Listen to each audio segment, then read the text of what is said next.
আসসালামু আলাইকুম। আজ আমি একটা বিষয় কথা বলবো পাসপোর্ট নিয়ে। এই যে এমআরপি পাসপোর্ট নিয়ে কিছু তথ্য আমি দিব।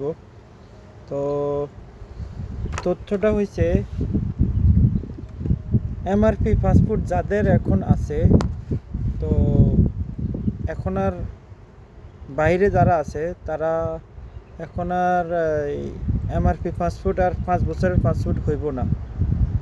তো পাসপোর্ট হইব আপনার এই পাসপোর্ট 10 বছরের। এখন আর এমআরপি পাসপোর্ট হবে না। তো বিষয়টা হয়েছে সবাই বেচার কম জানি। আমি কিন্তু এই দেশে 2011 সালে আসছি, প্রায় আমার 15 বছর রানিং এই দেশে।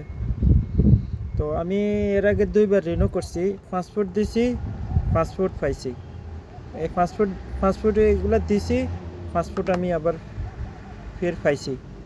তো বিষয়টা হয়েছে এখন আমি পাসপোর্ট রিনিউ করতে যখন আমি বাংলাদেশ এম্বাসিতে যাই, তখন তারা বলতেছে আপনার এই পাসপোর্ট আর হবে না, এই পাসপোর্ট বানাতে হবে। তো ঠিক আছে, এই পাসপোর্ট বানান, তো আমার কী করতে হবে? তখন বলতেছে পাসপোর্ট দেন। তো পাসপোর্ট দিছি, পাসপোর্ট দেওয়ার পরে তারা অনলাইনে আমার এই পাসপোর্টটা চেক করছে, অনলাইনে পাসপোর্ট নাম্বার দিয়ে চেক করছে। তখন বলতেছে আপনার এই জন্ম নিবন্ধন কার্ড আপনার করা নাই, অনলাইন করা নাই, ইংলিশ করা নাই, আপনার এটা ইংলিশ করে আনেন। তো ভালো কথা, আমি ইংলিশ করে আনতাম। তো ইংলিশ করে আনবো, ভালো কথা। তো এখন পরে আমি আমাদের ভোট অফিসে এটা নিয়ে চেয়ারম্যানকে বলি। চেয়ারম্যানও উনি গুরুত্বের সাথে আমার এই জন্ম নিবন্ধনটা অনলাইন করে দেয়। উনি খুব খুব ভালো মানুষ, চেয়ারম্যান খুব গুরুত্বের সাথে তাড়াতাড়ি আমার এটা অনলাইন করে দেয়, ইংলিশ করে দেয়। তো তখন আমি যখন এটা অনলাইন করার পরে পেপারটা নিয়ে যখন আমি আবার যাই পাসপোর্ট অফিসে, বাংলাদেশ এম্বাসিতে যাই আবুধাবিতে। তো পাসপোর্টটা তারা যখন অনলাইনে ঢুকে আমার এটা চেক করে, তখন বলতেছে হবে না। কেন হবে না? যে আপনার মায়ের নাম ঠিক নাই, তারপরে বাবার নামে ওয়াই জায়গাতে আই দিছে, তারপরে আমার নাম হয়েছে যে শুধু হাবিব, আমার মোহাম্মদ আল হাবিব হবে না। তো বিষয়টা আপনাদের সাথে শেয়ার করার কারণ হয়েছে যে আমার মতো যেন আর কেউ এত মুশকিলে না পড়েন। তো আমি বিষয়গুলো শিখিয়ে দিব, আপনারা যদি গুরুত্ব সহকার কথাগুলো শুনে শিখেন, তো আপনাদের অনেকের হয়তো উপকারে আসতে পারে, সেই কারণে আমি লাইভটা করা। তো এখন আমি কি করব? এখন এটা সংশোধন করতে হবে। তো সংশোধন করতে হবে, এই সমস্যাটা কি? যে এটা আপনার পাসপোর্ট অনুযায়ী করতে হবে। এর আগে আমি এই যে দুবাইতে আমি পাসপোর্ট রিনিউ করছি, এমআরপি পাসপোর্ট রিনিউ করছি। তো পাসপোর্ট রিনিউ হয়েছে, এখন তো এই পাসপোর্ট এখন রিনিউ হবে না, ভালো কথা। তো আমি পরে আবার সানমানকে জানাই যে আমার এটা সংশোধন করতে হবে। তো সানমান বলছে যে তুমি আগে বললে তো একেবারেই কাজটা হয়ে যেত। আচ্ছা যাক, তারপরেও সানমান এত যে ভালো, আমাদের 6 নং কাবিলপুরের ওনার নাম হয়েছে আনোয়ার হোসেন বাহার সানমান। উনি খুব ভালো মানুষ। উনি আমার বিষয়টা গুরুত্বের সাথে উনি আবার সংশোধন করে দিছে। তো এখন আমারটা তো আমি সমস্যার সমাধান করছি, কিন্তু আমি যেন আমার মতো কেউ অসুবিধা না পড়ে, তো এই জন্য বলতেছি যাদের এমআরপি পাসপোর্ট আছে তারা দয়া করে অনলাইনে পাসপোর্ট নাম্বার দিয়া, পাসপোর্টে এখানে 17টা সংখ্যার একটা নাম্বার আছে, সেটা আমি দেখে দিব। তো এই যে পাসপোর্টের 17 সংখ্যার একটা নাম্বার আছে, এই যে এখানে, এই যে এখানে এখানে একটা 17 সংখ্যার নাম্বার আছে, এই যে 1987 এইভাবে একটা 17 সংখ্যার নাম্বার আছে। এই নাম্বার দিয়ে আপনারা অনলাইনে চেক করবেন এই কারণে যে আপনারা এমআরপি পাসপোর্ট যে করছেন, আপনাদের পাসপোর্টে জন্মদিন কার্ডে প্রত্যেকটা শব্দ ঠিক আছে কি না। যেমন কি আপনার নাম, যেমন কি আমার নাম হাবিব, তো আমার ওখানে অনলাইনে আছে, অনলাইনে সংশোধন করছে, অনলাইনে প্রথম লিখছিল মোহাম্মদ আল হাবিব, তো পাসপোর্টে শুধু হাবিব। বিষয়টা আমার ভুল, আমি কেন হাবিব শুধু হাবিব দিই নাই। কিন্তু সমস্যা হয়েছে কি, আমি যখন দালালের কাছে পাসপোর্টটা করি, আমার জন্ম নিবন্ধন কার্ড ঠিক আছে, আমার জন্ম নিবন্ধন কার্ড ঠিক আছে, কিন্তু আপনার ওই নাই, পাসপোর্টে ভুল দেখা গেছে। পাসপোর্টে যার কাছে আমি করছি, যে দালালের মাধ্যমে করছি 2010 সালে, তখন ও লিখতে ভুল করছে, সরকারও সেই ভুল হিসাবে আমার এটা পাসপোর্ট বানিয়ে দিছে। এখন আমি এই ভুলের মাধ্যমে চলতেছি।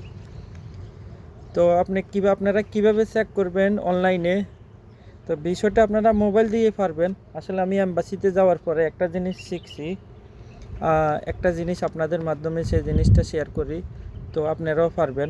আপনারা তখন কি করবেন, এই যে এইভাবে গুগলে যাবেন, এই যে কম্বো গুগল যে আছে, এই যে একটা ইউসি ব্রাউজারে যাবেন, যাওয়ার পরে এখানে যাবেন, এই যে এখানে যাবেন, তাই লিখবেন ভেরিফাই, এই যে এখানে আমার এটা চলে আসছে, ভেরিফাই BDRIS.gov.bd, এটা সার্চ করবেন। হ্যাঁ, আমার এটা তো এখন 1 মিনিট, আমি ডাটা অন করি। এটা আপনারা সার্চ করবেন। তো যখন আপনারা এই ভেরিফাই গভ এটা সার্চ করবেন, তখন এইভাবে আসবে। তো এখানে আসবেন, এই যে এখানে এটা আসার পরে এই যে অনলাইনে জন্ম নিবন্ধন যাচাই করুন 1 মিনিটে, এটা যাবেন। তো এটা যাবার পরে এই যে এখানে লেখা আসছে নীল দাগে, জন্ম নিবন্ধন, মোবাইলে জন্ম নিবন্ধন যাচাই, এখানে যাবেন। তো এখানে যাওয়ার পরে তারপরে নিচের দিকে যাবেন। বিষয়টা আসলে খেয়াল করে দেখেন, বিষয়টা অনেকের উপকার আসতে পারে। যাদের এমআরপি পাসপোর্ট আছে, যারা এমআরপির পরে পাসপোর্ট করবেন, তাদের জন্য খুব গুরুত্বপূর্ণ। আমি যে মুশকিলে পড়ছি, যেন আরেকজনের মুশকিল না পড়ে, যেন তাদের উপকার হয়, তার জন্য এই যে এখানে লেখা আছে আবার এই ভেরিফাই, এই যে এটাতে যাবেন, ভেরিফাই BDRIS.gov.bd, এটাতে আবার ঢুকবেন।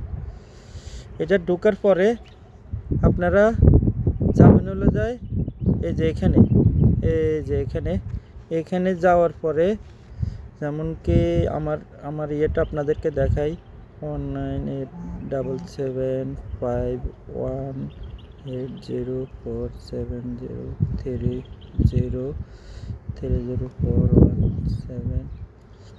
এরপরে জন্ম তারিখ দিয়ে দিবেন।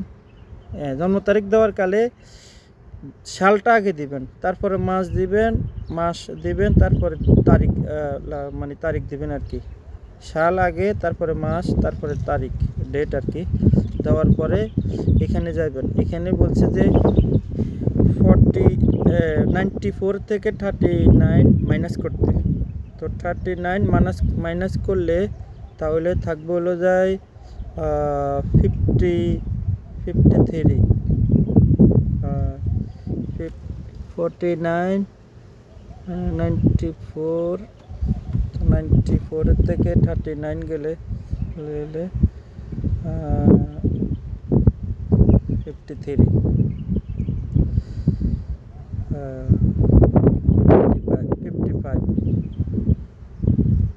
বাস এভাবে সার্চ করবেন। সার্চ করার পরে এই দেখেন আমার এটা চলে আসছে, এই যে আমার এটা চলে আসছে, ঠিক আছে। আমার এটা ও চেয়ারম্যান সাহেবে ঠিক করে দিছে। তো আমি আবার চেক করছি, এখন ঠিক আছে। তখন আপনি কি করবেন, তখন আপনার এই পাসপোর্ট আছে না, তখন আপনি কি করবেন, আপনার পাসপোর্ট আছে না, পাসপোর্টের সাথে নামগুলা মিলাই দেখবেন। এই যে নামগুলা, এই যে সবগুলা মায়ের নাম, বাবার নাম, গ্রাম, সব অক্ষরগুলা আপনার ওই জন্ম নিবন্ধন কার্ডের সাথে মিলাই দেখবেন। যদি অ্যাকুরেট থাকে তাহলে আপনার কোনো সমস্যা নাই, তখন আপনি এই পাসপোর্ট করতে পারবেন। আর কারো যদি একটু অক্ষর সমস্যা হয়, যেমন আমি যখন ফার্স্টে করছি তখন কিন্তু আমার নাম, মায়ের নাম সব ঠিক আছে, সব ঠিক দিয়ে আমি জন্ম নিবন্ধন কার্ড করছি, কিন্তু আমার পাসপোর্টে ভুল। ওই ভুলভাবে আমার চলতে হইব যতদিন আমি বাইরে থাকি। যখন আমি দেশের থেকে একবার মানে একসাথে কখনো চলে যাব, তখন যাইয়া আমি বিষয়টা আপনার আবার পরবর্তীতে ঠিক করতে হবে। এখন আমি ভুলভাবে চলতে হবে। এখন এখানে আমার মায়ের নাম শাহজাহান, কিন্তু এখানে ভুলে মারজান লিখছি। এখন এই আমি মারজানের উপরে আবার সংশোধন করছি। এখন আমি এই ভুলের মাধ্যমে পাসপোর্ট রিনিউ করতে হবে।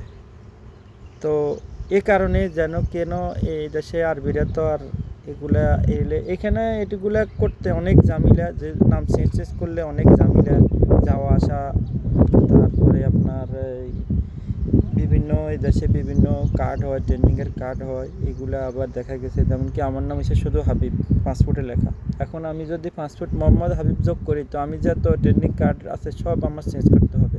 তারপরে ইমিগ্রেশনে আবার পেপার দিতে হবে, ওইখানে প্রায় বাংলার 20-30 হাজার টাকা লাগবো। তারপরে অনেক ঝামেলা, কিন্তু পাসপোর্ট যেভাবে আছে এইভাবে আমার চলতে হবে। তো এই জন্য আপনারা জন্ম নিবন্ধন কার্ডটা অনলাইনে চেক করবেন কাইন্ডলি। যাদের এমআরপি পাসপোর্ট আছে, যারা ই পাসপোর্ট করবেন, তার আগে দয়া করে এটা আপনারা চেক করে দেখেন জন্ম নিবন্ধন কার্ড এবং কি ঠিক আছে কি না, জন্ম নিবন্ধন কার্ড এবং কি আপনার পাসপোর্ট অ্যাকুরেট ডেট এবং কি মায়ের নাম, বাবার নাম, নিজের নাম সব অ্যাকুরেট আছে কি না। ঠিক আছে, ওকে। হয়তো কারো উপকার আসতে পারে। আমি এই পাসপোর্ট দিয়ে আমি 15 বছর চলতেছি এই দেশে, এতদিন সমস্যা হয় না। কিন্তু এখন এমআরপি পাসপোর্ট হবে না, ই পাসপোর্ট হবে, এখন আমি সমস্যায় পড়ছি। তো বিশেষ করে আমাদের 6 নং কাবিলপুরের চেয়ারম্যান এত ভালো, মানে উনি আন্তরিকতার সাথে আমার কাজটা করছে। আমি ওনাকে সালাম জানাই চেয়ারম্যান। আমাদের চেয়ারম্যানটা অনেক ভালো 6 নং কাবিলপুর ইউনিয়নের বাহার চেয়ারম্যান, উনি অনেক ভালো মানুষ। তো ওনার কারণে আমার কাজটা অনেক সহজে, উনি গুরুত্বের সাথে আমার কাজটা করে দিছে। ওকে, আসসালামু আলাইকুম।